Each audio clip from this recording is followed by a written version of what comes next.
messieurs, chers citoyens, bonjour et bienvenue dans Civisme, l'émission dans laquelle nous réfléchissons sur l'éveil et l'éducation citoyenne.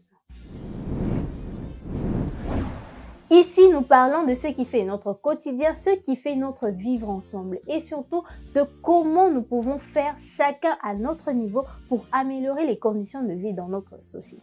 Alors aujourd'hui, nous allons parler d'un sujet très important. Il s'agit de la relation entre droit et devoir.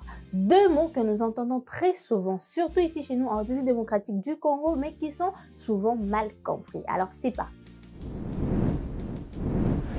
Chers citoyens, nous vivons dans un pays où tout le monde réclame ses droits. Le droit à la santé, le droit à l'éducation, le droit au travail décent, le droit à la sécurité, le droit à l'électricité et tant d'autres. Mais alors, combien d'entre nous parlent avec autant de passion de leurs devoirs? Combien d'entre nous comprennent que nos droits ne peuvent être respectés que si nous-mêmes, nous remplissons à notre propre niveau nos obligations envers la société? Un droit est une liberté ou une garantie reconnue à une personne. Mais pour que ce droit existe réellement dans la vie de tous les jours, il faut que chacun d'entre nous accepte de jouer son rôle de citoyen. Par exemple, si j'ai le droit à la sécurité, cela signifie que moi-même, je ne dois pas être une menace pour les autres. Et si j'ai droit à l'éducation, cela signifie que j'ai le devoir de me lever chaque jour et d'aller à l'école. Ce qui signifie que je dois travailler sérieusement pour réussir et surtout respecter les enseignants, les camarades et tout le corps éducationnel. En République démocratique du Congo, notre beau pays, le déséquilibre qui existe entre l'exigence des droits et l'oubli des devoirs est très flagrant. Nous voulons que l'État fasse tout, mais beaucoup de citoyens refusent de payer leurs taxes, continuent de jeter leurs déchets n'importe où et surtout refusent de respecter les règles élémentaires de circulation routière, tout simplement la courtoisie routière. On veut que la justice fonctionne, mais on continue à corrompre les juges, on continue à régler les conflits dans la violence et ce manque de civisme coûte très cher à notre pays, ce que nous pouvons constater par nous-mêmes tous les jours. Il faut comprendre que nos comportements individuels ont un impact collectif. Un citoyen qui respecte ses devoirs est un citoyen qui contribue à construire une société plus juste, plus stable et plus vivable pour tous.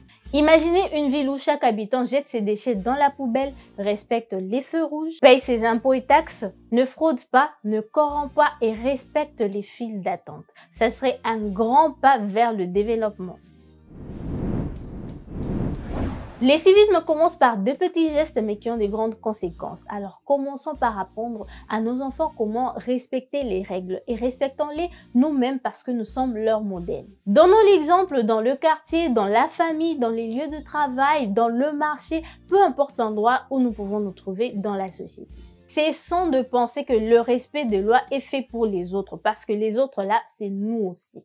Le respect des lois n'est pas une faiblesse, c'est une force mais surtout un acte de patriotisme. Alors, chers citoyens, la question à laquelle je vous laisse répondre aujourd'hui est très simple. Réclamez-vous vos droits sans jamais penser à vos devoirs? Si oui, alors il est temps de changer. Car si vous ne le saviez pas, sachez que la RDC de demain dépend du civisme d'aujourd'hui. Alors, je nous invite tous ensemble à faire notre part.